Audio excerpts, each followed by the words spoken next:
Alors voici une petite session de scalping. La particularité de cette session, c'est dans une volatilité extrêmement calme, une volatilité extrêmement faible, et donc on va voir un petit peu comment on peut appréhender un marché sur le Nasdaq avec une volatilité faible et en continuant à faire du scalping sans s'exposer en termes de risque. Ici, donc ici il est à peu près, on est juste après l'ouverture des marchés américains, donc il doit être 15h45 et on est toujours dans un petit range, c'est-à-dire qu'on a été à 17 585, on vaut 17 550, donc il y a un range d'une 30-40 points qui n'est pas énorme, ça fait 0,30% à peu près. Et donc on va voir comment on peut essayer de trouver des achats et des vendeurs. Déjà la particularité, c'est que quand je vois une faible vol, il y a des gens qui vont dire tiens, faible vol, je vais augmenter mes clip size, donc mon taille de position. Moi je vais faire l'inverse, je vais diminuer mes tailles de position, donc normalement je vais cliquer entre 2 et 3 micros. Là je vais cliquer avec un micro, donc multiplié par 11 comptes, c'est pour ça que vous avez la quantité qui est à 11. Et donc parce qu'en fait, comme on est dans une faible vol et j'ai peur que les ranges explosent, en fait, je vais diminuer la taille de position au cas où si on explose à la hausse ou à la baisse, que je ne sois pas trop chargé. Donc je vais continuer à prendre mes scalps. Donc là, je vois que ça paye au carnet. C'est pour ça que c'est dommage, je ne me mets pas à 42 parce que j'attends un peu plus bas. Bon, là, voilà, ici, il y a un beau matelas, un bel acheteur à 42. Je pourrais m'y mettre. Bon, j'hésite, mais j'y vais pas. Et donc, ici, la particularité, c'est que quand vous avez une faible vol, forcément, le marché il condense un peu. Et donc, j'ai la crainte, moi, que d'un seul coup, après la condensation, ça explose dans un sens ou dans un autre, je ne sais pas du tout. Mais voilà pourquoi je vais diminuer mes clip size, parce que je vais continuer à scalper, donc en plus petite taille au niveau dans ce range-là. À chaque fois, je vais voir des belles dynamiques au carnet. Et puis ensuite, si ça explose, moi, je ne serai pas trop chargé. Et là, je pourrais commencer à travailler mes pauses et à attaquer le marché avec des tailles normales de position. Voilà pourquoi, particularité numéro 1, dans un marché à une faible volatilité, je vais diminuer les tailles. Donc là, en fait, on a été plus bas que tout à l'heure. Donc là, j'ai payé un petit peu ce qu'on appelle à la volée, c'est-à-dire que j'attends une dynamique. Le matelas, je n'ai pas attendu la visualiser. Je suis rentré à 38,75 et puis je mets un ordre de sortie à 41,25. Donc on voit à droite, vous voyez que j'ai tout dupliqué mes comptes. Donc j'en ai 11 dupliqués. Donc à chaque fois que je rentre avec 11 contrats, en fait, c'est comme si je rentrais avec un micro sur les 11 contrats. Donc là, je suis chez Apex. Les comptes, donc les PA, les comptes réels. Et donc l'objectif de tous ces comptes qui sont des comptes à 50 000 $, c'est de les passer tous au-dessus de 52 600 $. Donc on voit à droite que le 19 et le 20, je les ai montés au-dessus de 2006. Donc ceux-là, ils sont validés. Et puis maintenant, on va essayer de faire la même chose pour les suivants.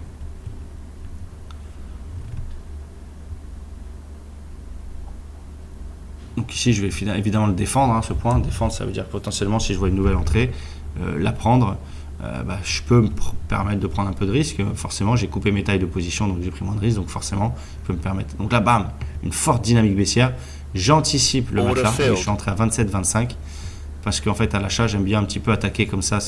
Je relâche un peu mon agressivité en anticipant les dynamiques de matelas de façon à être sûr de ne pas louper le trade. Donc là, voilà, tout de suite, ça revient. J'ai coupé une partie de la position. Vous voyez, j'en ai plus que 11. J'en avais 22 micros. Là, j'en ai plus que 11. Donc là, je vois que ça a vendu pas mal. Donc je vais attendre. Soit je remets une patte en bas si ça revient me chercher sur les points que j'avais acheté tout à l'heure, 27-25. Soit quand ça remonte un peu, je vais solder cette deuxième partie de position.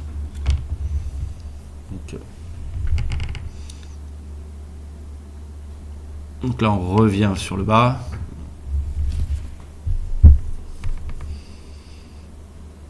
Je vois que ça vend pas mal. Bon, pour l'instant, je suis toujours dans ma pause. Ça essaie de casser 27,25, mais vous voyez tout de suite, il y a un gros acheteur qui paye 27,25 jusqu'à 30. Donc là, je suis assez rassuré sur mes acheteurs. Je pense que ça ne va pas redescendre. Et donc là, j'attends de voir. J'avais mis mon ordre de sortie, je crois, dans les 35, mais je pense que je vais attendre de voir parce que ça bloque. Voilà, ça bloque 34. J'annule mon 35 et je vais essayer de sortir là où ça a bloqué à nouveau. J'ai sauté ma position. Bon, j'ai un peu gagné dans la pause, pas grand-chose. Mais voilà, techniquement, je suis rentré en deux fois. Et après, je suis sorti également 2 fois. Pas de grosse prise de risque. J'ai coupé mes tailles de position. Je suis rentré en anticipant la dynamique du matelas. Ici, qui est un critère d'agressivité. Qui est compensé par le fait que j'ai coupé mes tailles de position également. Donc, ça repart ça repart à la baisse. On va voir si potentiellement on peut essayer de retrouver un point acheteur, hein. Essayer de rentrer, attendre au moins le point ou la zone sur lequel on a acheté précédemment.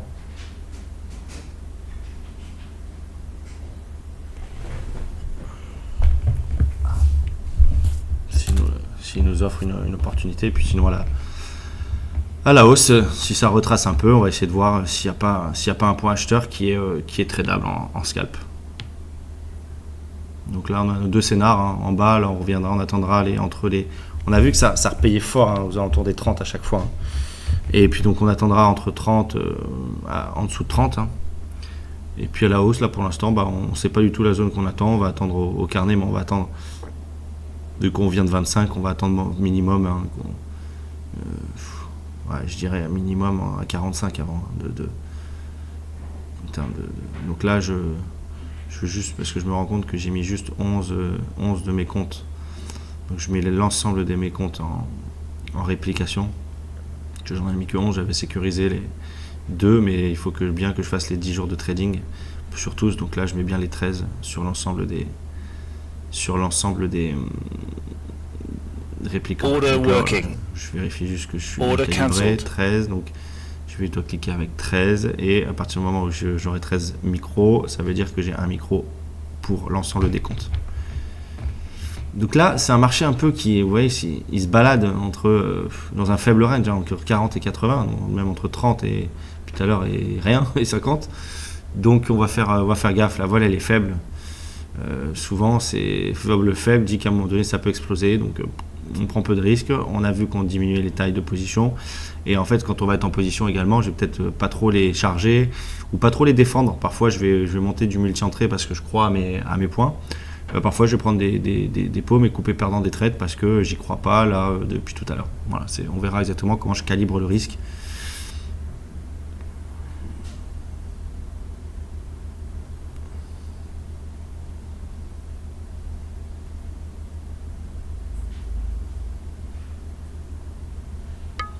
Donc là on est en train de monter en dynamique, donc, on va essayer de trouver un point vendeur, on va essayer donc de visualiser un vendeur à un moment donné sur le marché, qu'on n'a pas pour l'instant.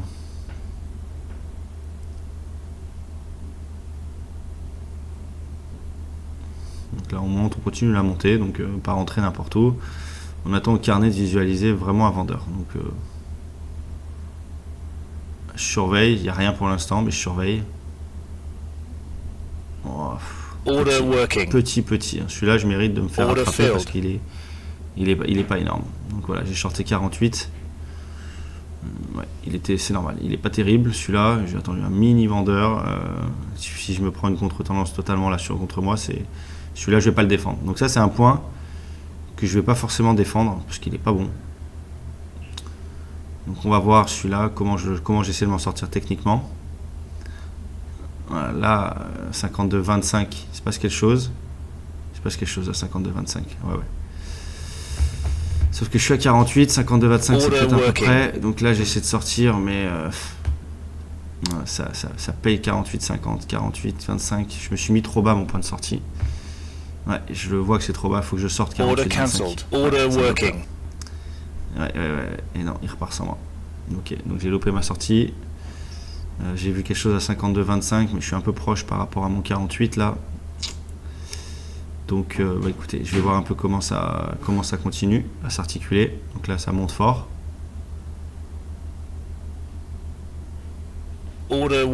C'est monté, bam, 58,25 et c'est redescendu directement. Donc le vendeur il est là, la zone elle est là. Là je me suis mis tout en haut de la zone. Peut-être que je devrais être un tout petit peu moins agressif, un peu plus agressif et rentrer au milieu de zone peut-être vers 57,50 de façon à être dedans. Hop là, 58,25. Celui-là il est bon. Le 58,25 il est bon en termes de technique là, de la visibilité au carnet. Et j'en ai un premier à 48. Donc ça je pense que je vais le couper en deux temps. Le 58 je vais le couper où est-ce que ça a bloqué et puis je vais voir un peu ce que je vais faire sur le deuxième. Le carnet il bloque à 58, je vais peut-être le sortir 54, 75, voilà, c'est ce que j'essaie de faire pour couper une partie de la pause et puis décharger du risque parce que j'estime que ma première entrée elle est vraiment pas bonne, donc là je veux couper et décharger un peu du risque. Donc là, il a rebondi direct. Donc malheureusement, ça m'a laissé dans la file. Bon, vous voyez, mes tailles de position à droite, vous voyez mon PNL, je perds que $20 dans la pause. Donc c'est pas, attention, il n'y a pas péril en la demeure. Mais là, on parle vraiment technique. Donc là, j'ai sorti une partie, 57-25. Donc j'en ai plus que la première patte que je traîne, qui était mal rentrée aux alentours des 48. Donc celui-là, je pense pas non plus que je vais... En tout cas, j'ai déchargé du risque. Donc là, je suis à l'aise sur celui-là. J'ai bien vu la deuxième zone, donc je pense que je réattaquerai 58-25 si ça revenait à revenir. Et puis là, je pense que par rapport au premier short que j'ai mis 48, je vais prendre ma douille. Puis je vais prendre une petite paume et puis je vais dire, bon, écoutez, voilà, celui-là, il est pas très bon. Et puis voilà, ça repaye 51-75, 51-50. Donc je pense qu'il faut sortir là. Ouais, il faut que je sorte 51-50. C'est là où ça repaye en fait.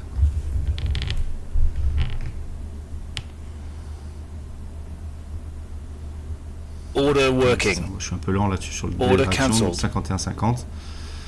Là, ça revient à la zone de tout à l'heure que j'ai attaqué à 58-25. Est-ce que je vais décider de remettre pile au point que j'ai eu ou d'attendre une dernière, encore une dynamique pour le réattaquer? Ouais, j'attends, je suis bien. C'est intelligent ce que je fais.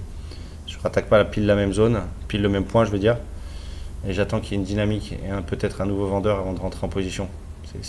Là, c'est bien joué. J'ai pas augmenté mon agressivité. J'ai pas réattaqué le même point d'avant, vu que la voile elle est faible. Donc là, j'attends de visualiser un vendeur. Je ne l'ai pas encore à 63,25. Si là, je l'ai maintenant. Donc là, je devrais commencer à l'attaquer. Il se passe quelque chose à 63,25. Ouais. J'hésite. Mais j'aurais dû rentrer avant.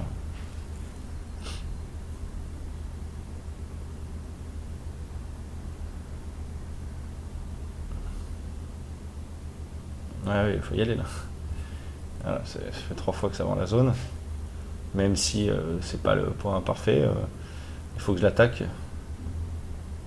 Bon, j'ai pas eu le temps de l'avoir, 63-25. Bon, écoutez, c'est dommage parce que celui-là, là je vais couper. Voilà, j'ai coupé perdant ma position. Ensuite, j'ai sorti 54, j'ai perdu 6 points sur le point. Mais ouais, à la fin, j'ai perdu pas grand chose dans la pause, j'ai perdu 3, 4, 5 $. Mais vous voyez, là, je ne l'ai pas défendu spécialement. J'ai essayé de ravoir, mais j'ai été un peu fébrile sur la nouvelle entrée parce qu'on est dans un petit range. Je suis pas serein en fonction de cette extrême faible volatilité. Alors que là, on l'a vu au carnet que si j'avais bien travaillé cette notion d'agressivité, là, j'aurais bien pondéré, j'en aurais bien remis et ça m'aurait sorti la pause gagnante. Tant pis. Mais l'idée, c'est que ouais, c'est pas tous les points, on les défend pas comme des brutes, et puis qu'à un moment donné, voilà, il y a des fois on l'attaque, il y a des fois où on prend les paumes, ça dépend du contexte. Et là, quand la voile elle est faible, les gens vont souvent avoir une propension à prendre plus de risques, alors que je pense que la logique elle doit être inverse, c'est-à-dire qu'on doit prendre moins de risques dans des marchés à faible voile en fait.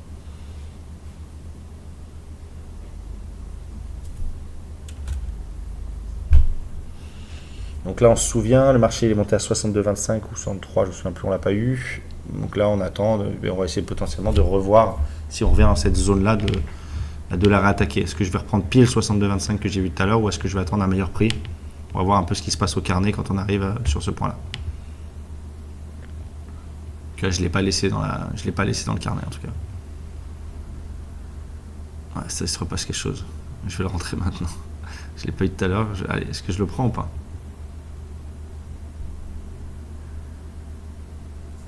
On voit que j'aime pas ce marché calme. Ouais, oui.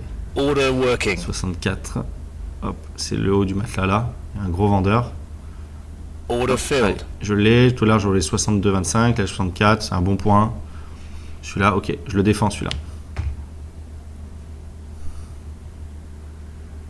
Donc là, on continue de monter. C'est pas grave celui-là. Hein. Je suis quand même assez satisfait de cette entrée-là.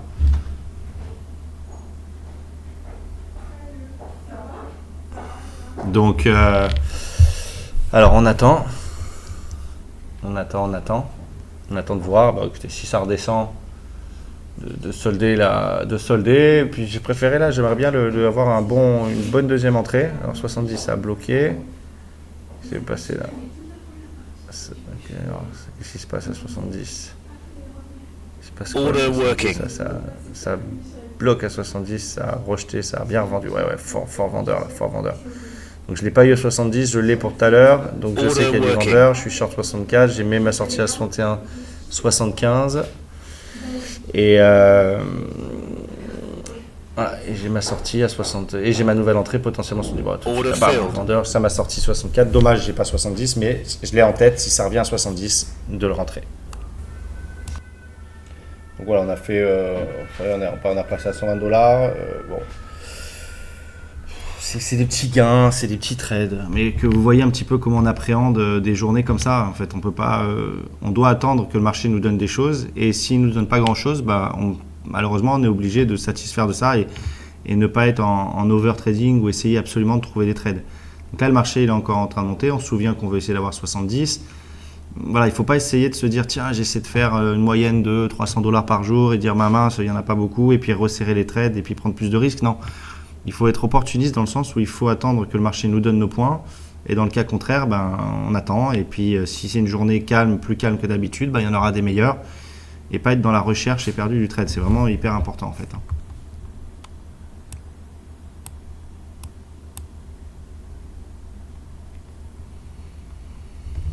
Donc voilà, bam, super dynamique, haussière. Donc là, on a en tête notre 70. Là, j'aimerais bien qu'on vienne nous chercher. Parce que c'est depuis pas longtemps. Il n'y a pas de vendeur encore. Donc, gros vendeur à 68. Vendeur à 68 également. Il se passe plein d'arbitrages entre les spéculateurs et les market makers. En tout cas, les arbitragistes plutôt. On les visualise bien avec ces notions de dynamique et de contre-dynamique. Pas beaucoup de choses à faire, à se mettre sous la dent, je dirais.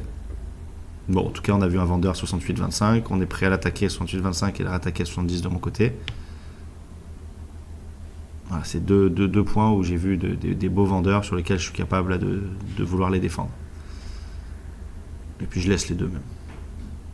Ça se trouve, là, il va refaire une grosse dynamique haussière et me lever les deux et retracer d'un seul coup les deux.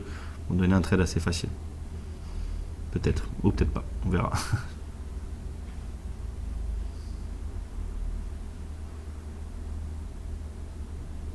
Wow, toujours du beau vendeur hein, entre 66 et 70.